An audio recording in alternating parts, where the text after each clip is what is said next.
Nous, c'est Fares. Et Coraline. Un jour, on a décidé de tout quitter. Pour partir. En 4x4, une route infinie, Du Moyen-Orient jusqu'à l'Afrique, des moments forts, des galères, mais surtout, des rencontres.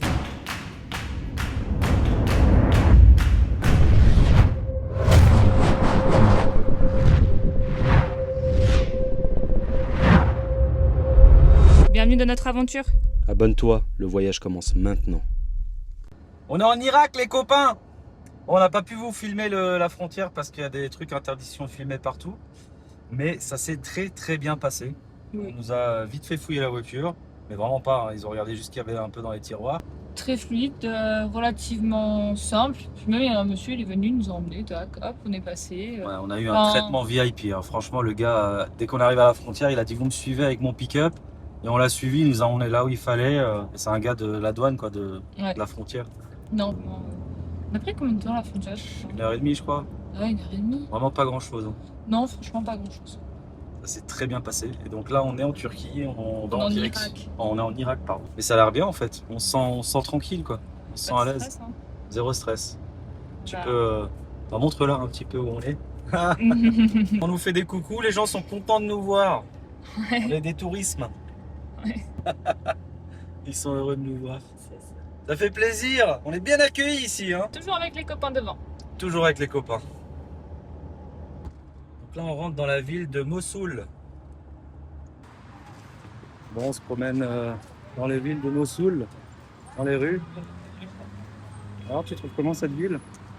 C'est chouette. Sympa, hein, sa vie. Faut faire attention où juste tu vas. Parce que... C'est vivant, hein. C'est vivant. Il y a... C'est très joli. Ouais, regarde le mur babylonien, là, comme il est beau. Là-dedans, alors? Ouais.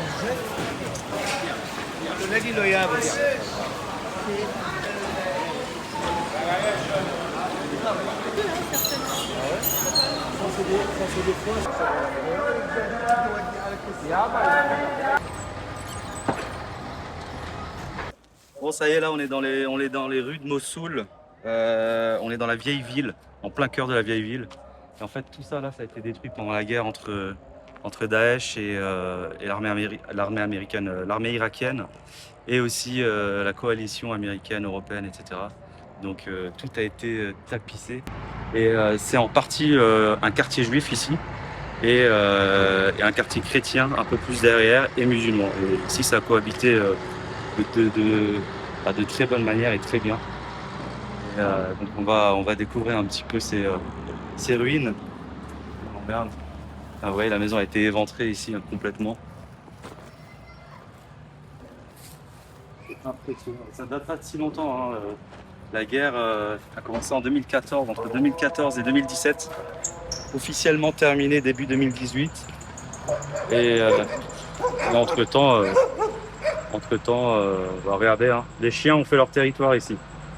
C'est tout ce qui reste. Personne qui habite là. Par contre, ce qui est vraiment sympa et ce qui est vraiment intéressant, c'est... Venez voir ce qui se passe. C'est les jeunes de la ville qui sont embauchés justement par ces organisations, par le gouvernement aussi irakien, pour pouvoir reconstruire leur propre ville. Et donc là, on va aller voir un petit peu ce qui se passe de l'autre côté. Et comme vous pouvez le voir, ça a construit au maximum là. Donc là, ça bosse. Tout ça a été complètement tapissé ici, complètement éventré. Et les travaux ont pris là depuis 2017, ça commence. Hein. Et ça bosse depuis 2018 et toujours aujourd'hui. Donc ils sont en train de tout reconstruire en essayant de... Bah là, ils peuvent pas du tout garder un peu le style authentique de la ville, mais parce qu'il reste plus rien. Mais dans les endroits où ils pouvaient, ça a été préservé, ils ont repris des morceaux, etc. pour refaire les choses correctement. حكومية الموصل هون؟ ايه من مصر باع مطعم أنا 20 وهذا 15 كله عم يشتغل عم يدفعوا منيح؟ ايه عم يدفعوا منيح مصاري؟ ايه مصاري كم واحد فيه بتشتغلوا؟ في رجالات هم Je sais pas si vous arrivez à voir là, mais la cuisine a été éventrée, en fait tout le meuble est coupé en deux là. Et au fond on peut voir encore des affaires de cuisine posées sur la table. Je sais pas si c'est récent, si ça date de l'époque, mais c'est fou. On va essayer de monter là-haut, là ça a l'air bien.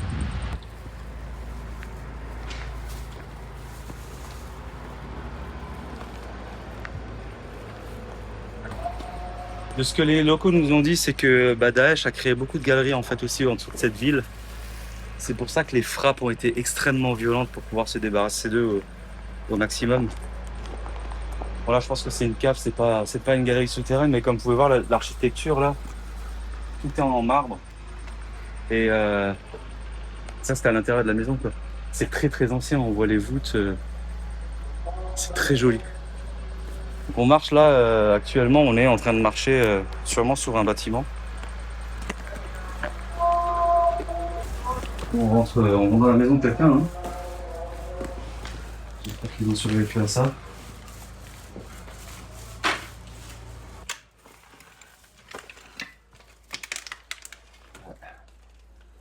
On est dans une...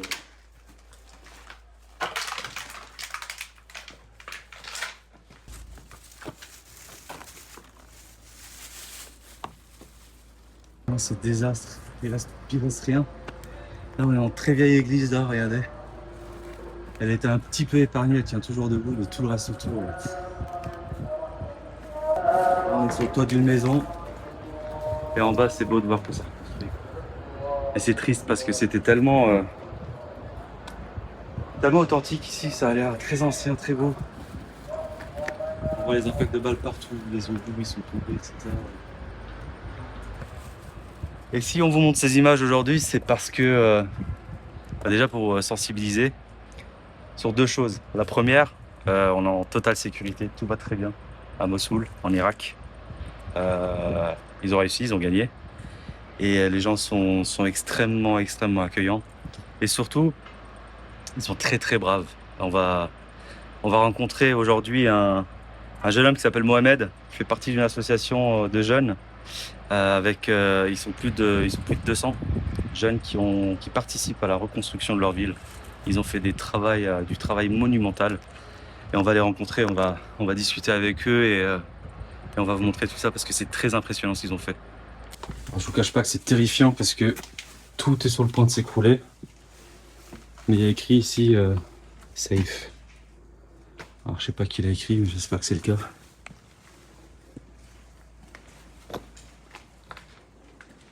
Ils ont vérifié.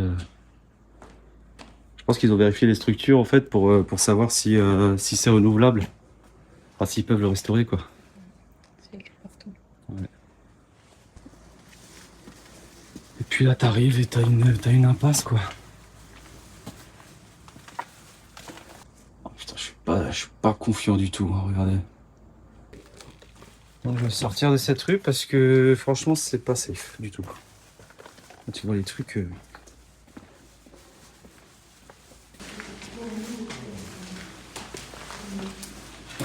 Donc là on est dans l'église. L'ancienne église ici de Mossoul, enfin une des églises parce qu'il y en a plein. Et puis là vous voyez, je pense que c'est là où il y avait la messe avant. Il reste encore le lustre.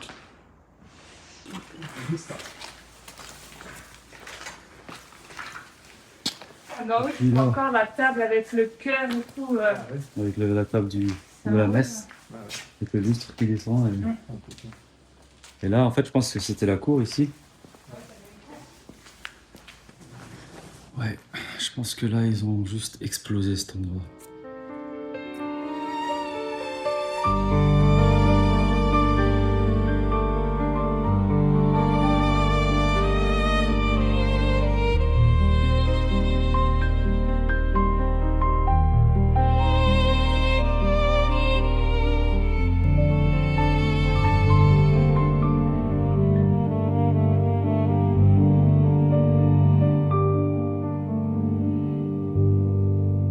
Là, il y a un groupe de personnes très intéressant et on a trouvé un lieu incroyable.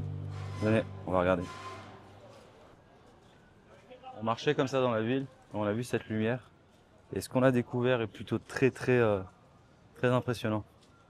En fait, déjà ce lieu ici qui est très lumineux et très joli, eh ben, avant il ressemblait à ça. La destruction complètement détruite quoi. En fait, il y a un petit groupe de potes qui s'est décidé de lancer une association qui est tenue par les jeunes de la ville. Et cette association elle a pour but de préserver le patrimoine de Mossoul. En gros, ils ont créé ce musée qui est juste là, et à côté c'est leur QG. Bien sûr, ils ont eu les aides de l'État pour pouvoir gérer tout ça. De base, ils ont commencé tout seuls à préserver cet endroit et à le recréer. Et ensuite, l'État a beaucoup participé pour pouvoir recréer ce lieu qui est historique. Et leur objectif, c'est de préserver l'histoire de la ville et surtout de créer cette cohésion entre toutes les minorités et toutes les religions qui sont ici. Parce qu'ici, il y en a un paquet. Alors, il m'a fait la liste, mais je pourrais pas vous la refaire. Mais entre autres, il y a des chrétiens, des musulmans et des juifs ici, dans cette région d'origine. Et eux, ce qu'ils veulent, c'est vraiment de pouvoir garder cette histoire et garder cette cohésion entre tout le monde. Donc on va regarder un petit peu leur lieu. Donc déjà il y a le musée, là on fera un petit tour après dedans. Et je vais vous présenter un jeune homme qui s'appelle Mohamed. Et franchement il est incroyable ce gars. Il nous a présenté beaucoup de choses, il nous a montré beaucoup de choses dans la ville. Et on va aller le voir là, il est juste là. Ah bon. Ah, il est beau gosse en plus hein. Ahmad. Kifak. Kifak, habibi. Donc Mohamed, en gros, il travaille ici à temps plein. Alors il compte pas ses heures. Hein. Hier, il est resté avec nous jusqu'à 2 h du matin. Et il nous a présenté ce lieu. Ça, c'est leur QG ici. C'est une extension un petit peu du musée qui est juste à côté. Et il est ultra investi dans préserver le patrimoine ici. Et surtout, son rêve, en vrai, c'est d'avoir de plus en plus de touristes. Pourquoi? Pour que le monde entier puisse apprendre de sa culture, de sa ville et de l'histoire de sa ville. Donc maintenant on va faire un petit tour avec lui. تفضل. طبعا انت هسه حاليا بمؤسسه بيتنا للثقافه والفنون والتراث. احنا اول مؤسسه ثقافيه تراثيه انفتحت بعد تحرير مدينه الموصل للحفاظ على الموروث الموصلي والتراث الموصلي. ففتحناها وشوي شوي قامت تزورنا العالم، قامت يجيبوا لنا الهدايا والغراض. فمثل ما عم بتشوف يعني 90% من الأغراض هاي تبرعات من الأهالي، وكنا بنتمنى أحد يزورنا. فالحمد لله والشكر من بعد النشر والإعلام يعني شوفت عليك. هاي لوحة الجدارية اللي الشخصيات المهمة اللي زارتنا، سفراء وقنصلين دول، وأبرزهم رئيس فرنسا الرئيس ماكرون. Président Macron, Ouais. il est venu ici, il était là. والسفير التركي والسفير الهولندي وغيره واليونسكو، يعني كثير ناس زارونا. واحنا يعني صرنا واجهه ثقافيه بالموصل، يعني اي واحد بيجي على الموصل من الشمال ولا من الجنوب ومن الشرق ومن الغرب بيجي على الموصل. وجية الرئيس الفرنسي فتحت المجال للسياحه على الموصل، يعني قامت يعني صارت مقصوده للسياحه، واحنا اول ناس تجينا للسياحه هون. اول ما بيجوا على الموصل بيجوا هون. C'est devenu vraiment un centre culturel, quoi. C'est important. Et c'est vrai que la venue du président Macron, le fait qu'il soit venu, du coup, tous ses potes se sont dit tiens, on va aussi visiter. Donc ça a ramené du monde et ils sont très contents de ça. Très contents. اكتبنا شوية دول صور من الناس اليوم. هذه صور يعني المشاهير مال الموصل من سياسيين واعلاميين ومؤرخين وكتاب وعسكريين وضباط. في منهم عايشين وفي منهم ميتين، وابرزهم المعماريه زوا حديد اشهر واحده بيهم. اعمالها كثير يعني مشهوره بلندن. Allô.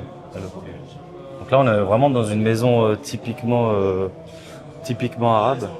Et en fait la particularité, normalement il n'y a pas ce toit noir là qui est au-dessus. La particularité c'est que c'est ouvert au ciel normalement.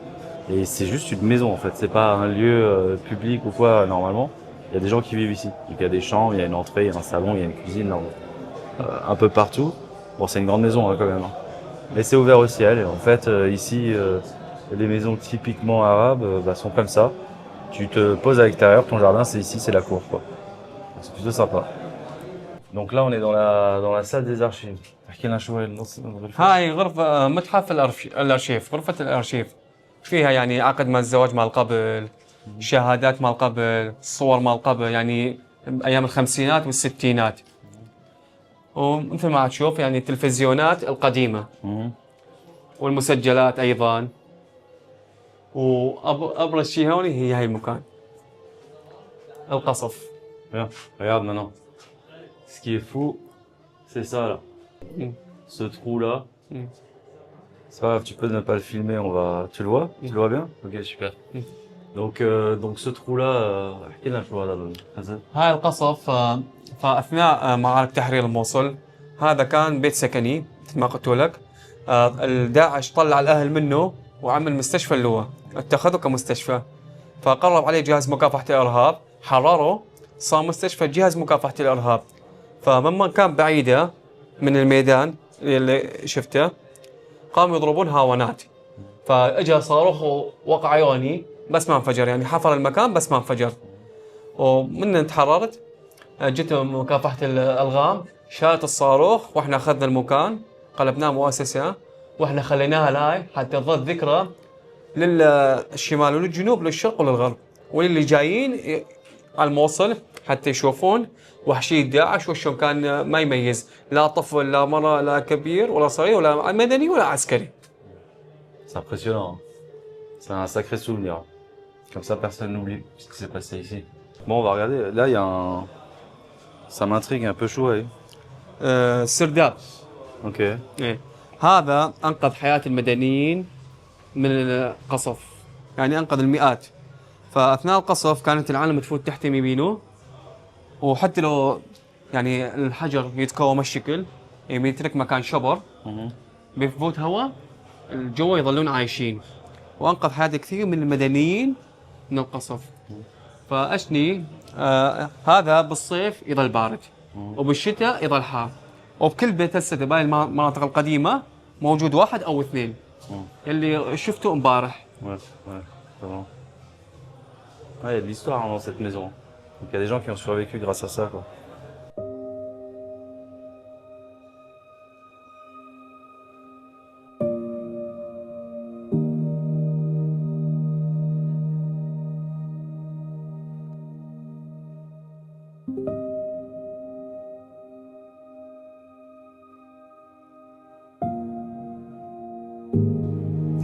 Et donc en gros là, c'est la tenue vestimentaire de chaque tribu ou chaque groupe de personnes, chaque religion. Parce que ici c'est composé de tous ces contrastes en fait. Toutes ces personnes-là, c'est vraiment les tenues traditionnelles de la ville. Donc il n'y a pas une tenue traditionnelle, il y en a une dizaine quoi. C'est incroyable. Et donc ce qu'il faut savoir aussi, c'est que Mohamed, il n'est pas seulement dans cette association et ce musée, mais il fait aussi partie d'une autre association qui est vraiment, et là pour le coup c'est impressionnant, qui est vraiment importante pour Mossoul.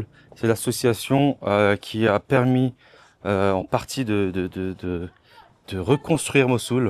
Hein, on était là-bas hier, ils nous ont invités dans leur QG, dans leur maison, et là on y va, on va vous montrer tout ça. Et en attendant sur le chemin, admirez-moi cette belle mosquée là, magnifique, qui a été détruite aussi.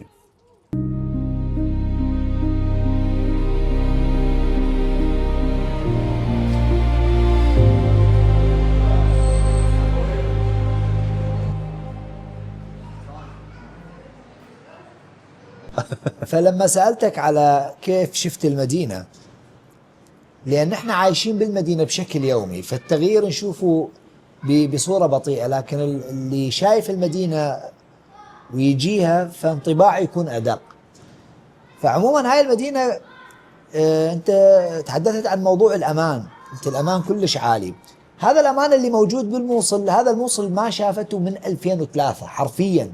انت كسائح أجنبي، أنا كصحفي من المدينة قبل 2014 بالليل ما أقدر أصل هذا المكان بدون حماية وبدون دورية، وتنضرب الدورية، ومدينة يمكن اغتيل بها عشرات الصحفيين وبها كثير من الجرحى ومصابين، أنا من ضمنهم يعني مصاب مرتين ثلاثة.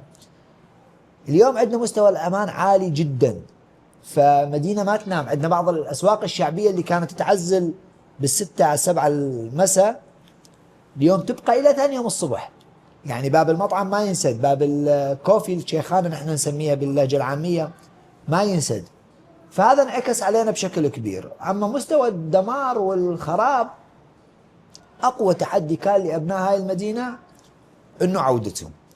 إصرارهم على العودة خصوصا بالمدينة القديمة، ناس متمسكين بجذورهم التاريخية، متمسكين بتراثهم، متمسكين بعاداتهم. فالمدن اللي عندها تاريخ، هاي المدن صعب انه تموت، صعب انه تغير بهويتها. يعني الارهاب من فجر المنارة هو مو فجرها لغرض معين، هو دمر كل المعابد بالبداية بس ما دمر هاي المنارة. من جاء فجرها بالذات قبل ما يخسر المدينة. هو يعني رسالة حقيقية لضرب هوية المدينة، لأن رمز الموصل هي المنارة الحدباء.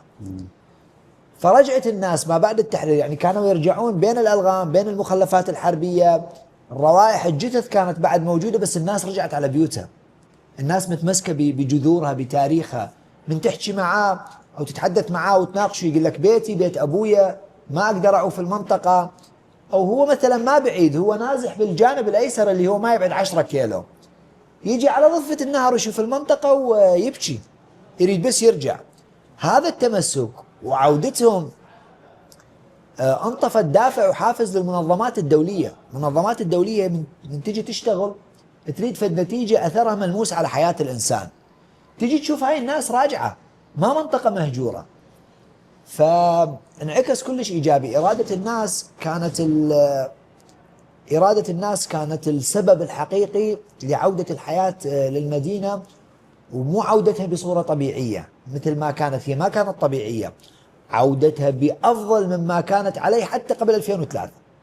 يعني اليوم مستوى الأمان، الزيارات الأجنبية، السياح، نشوفهم من دول، من الصين، من الهند يجونا، من الأرجنتين شفنا، يعني دول بعيدة جدا.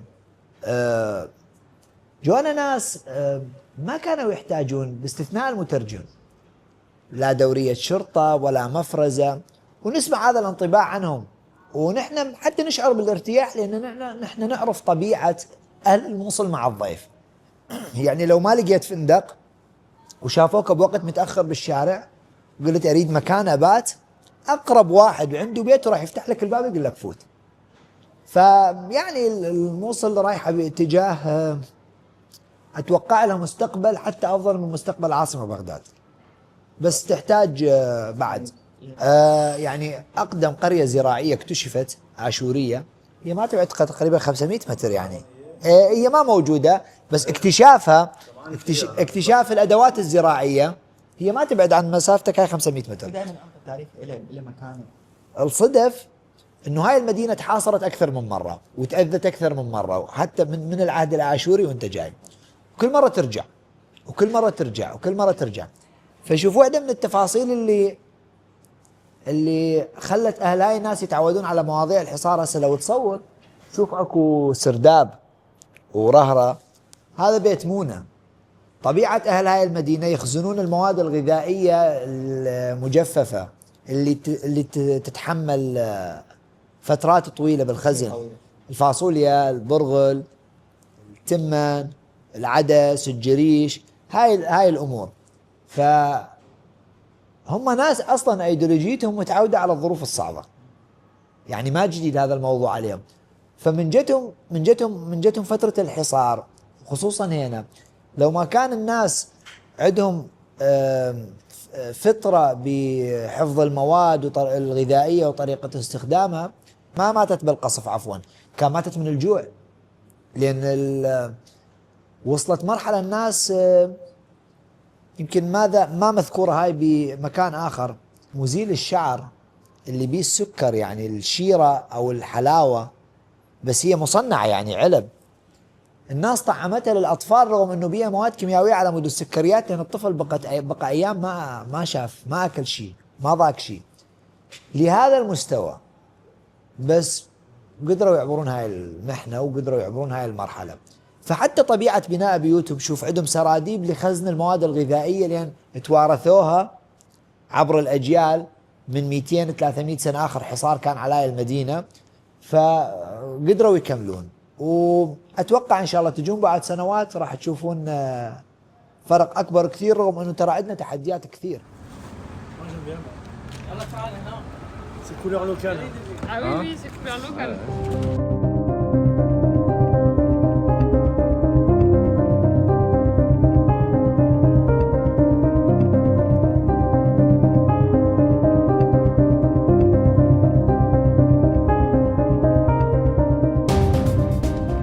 on sort de Samara. Alors c'était bien, mais c'est beaucoup trop militarisé pour nous là. Il y a 25 000 checkpoints à chaque fois pour pouvoir avancer. On était dedans, on a dormi avec un checkpoint avec les militaires. On voulait aller voir les mosquées, mais c'est trop compliqué, c'est complètement isolé par l'armée. Je sais pas trop de qui se trame ici, parce que quand on regarde, apparemment, il n'y a rien eu depuis un moment, mais on va partir, ouais. On est en sécurité, on n'a pas peur, mais c'est trop en fait. Donc Babylone, ça va être bien, et après Babylone, on trace vers la Jordanie. Voilà, donc on est très bien accueillis par l'armée, par la population aussi, tout le monde est gentil, tout va bien. C'est vrai que c'est un peu trop là, donc on part d'ici maintenant, on va récupérer nos papiers parce qu'ils ont gardé au checkpoint principal et on se dirige vers Bagdad et Babylone. Bon ça y est les gars, on rentre dans Bagdad. C'est sympa, tu trouves Bagdad comment toi? Bah c'est Bagdad quoi. C'est Bagdad. Bon il y a le trafic routier, C'est Bagdad. ouais tu fais ce que tu veux quoi. Mais c'est bien, il y a moins de présence militaire qu'à Samara. Ouais. Donc ça fait du bien quand même, c'est l'atmosphère est un peu plus détendue. Hein. C'est vrai que là-bas t'es entouré de militaires, d'armes, de tanks, de tout ce que tu veux. Il y a toutes les armes du monde, t'as l'impression que c'est la guerre. Mais c'était très calme et on se sentait quand même en sécurité, mine de rien. Mais on se sentait vraiment en sécurité, on sentait qu'ils étaient un peu gênés d'être comme ça, mais en soi on comprend pas pourquoi c'était comme ça. Mais ouais, toute la ville est militarisée comme pas possible. Alors que pourtant, on était à Mossoul, c'était tranquille. Là, on arrive à Bagdad, c'est tranquille aussi. Mais ouais, Samara, ça. Allez, on est aux portes de Bagdad. Montre-leur vite, vite, vite. Voilà les portes de Bagdad, les gars. Là, on rentre. C'est officiel. On est à Bagdad. Et on est toujours avec les amis, là, les copains devant nous. On roule tous ensemble, donc c'est plutôt cool. Bon, il y a un checkpoint, on va couper la caméra. Bon, on est reparti. C'était pas un feu rouge, c'était pas un checkpoint, c'était des gens qui font la circulation. oui, un policier du trafic, quoi. Et donc il faisait le feu rouge sur le grand rond-point sur lequel on était. Direction, on va aller voir Babylone. Babylone. On y est.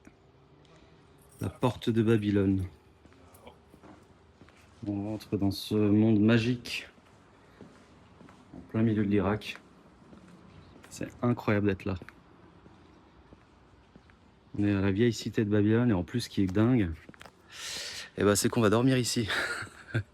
On a négocié pour garer les voitures juste dehors là et on va passer la nuit ici, ça va être fou. Hein? T'as hâte de dormir dans la cité de Babylone? C'est incroyable. Franchement, dormir devant la porte de Babylone, je vois pas qu'est-ce qu'on pourrait rêver de mieux. Ah c'est fou, hein. On est en plein milieu du temple là, ça va être... faire une petite visite.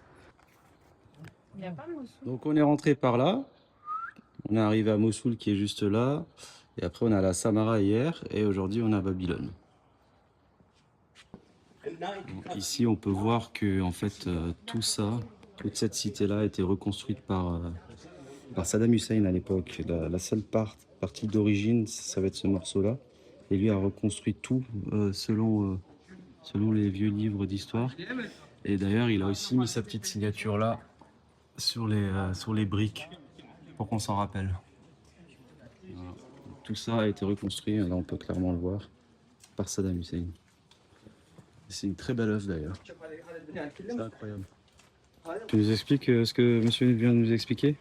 Alors, du coup, à l'entrée de la véritable porte de Babylone qu'on voit juste ici, il y avait un soldat, il grimpait sur les petits trous et il allumait du coup la lumière au coucher du soir et il éteignait de nouveau le matin.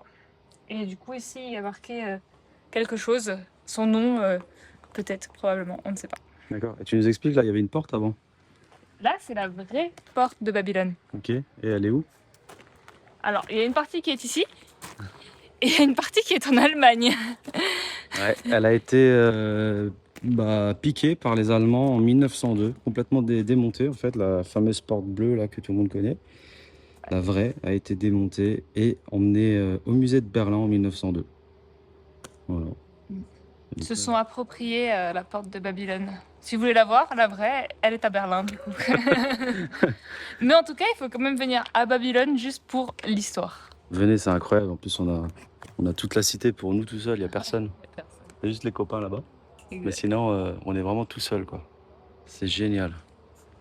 C'est magique. Avec le coucher du soleil, là.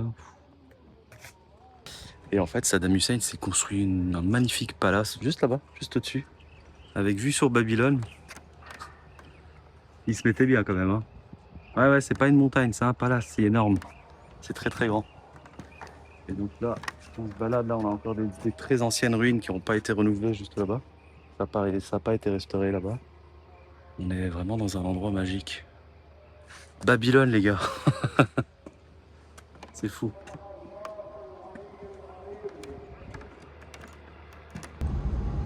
Ça y est, on est sur la route direction la Jordanie. On est sur l'autoroute là. C'est très vite, il n'y a personne, hein. Ça devrait bien se passer. On nous avait dit qu'on allait être escorté. Enfin, en tout cas, tous ceux qui passent ici, en général, se font escorter. Et là, il n'y a personne. Donc on trace, on bombarde le plus vite possible pour traverser cette zone qui apparemment n'est pas folichon, quoi. Mais là, il n'y a rien, hein. Y a rien à signaler pour l'instant. On est dans un désert. Donc là, on s'est fait arrêter à un checkpoint et ils veulent nous escorter jusqu'à la frontière. Donc on doit attendre une demi-heure pour qu'il y ait des militaires qui viennent là. Je vais essayer de sortir, vous filmer un petit peu le décor, discrètement. Ah, il y a le monsieur qui arrive.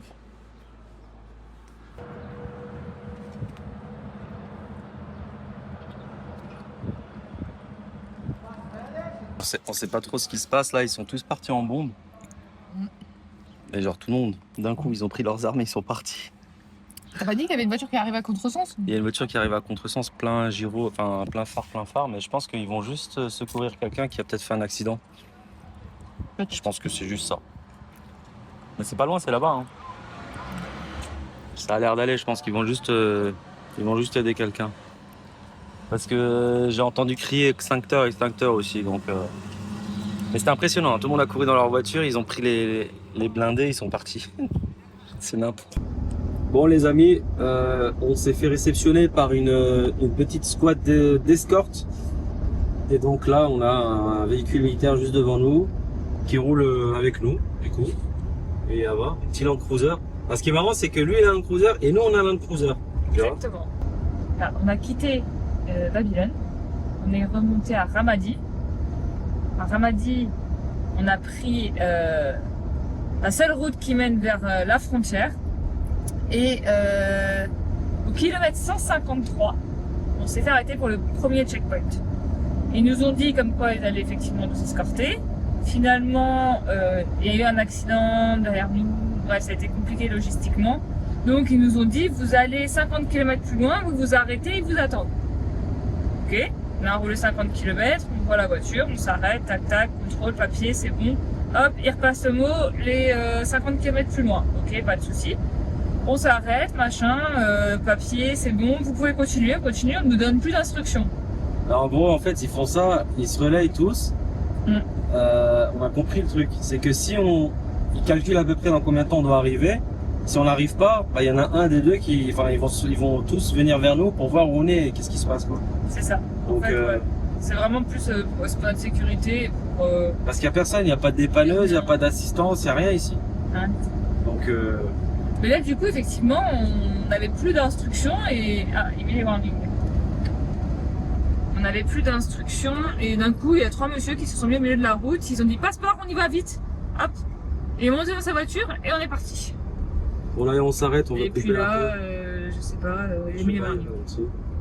on s'arrête.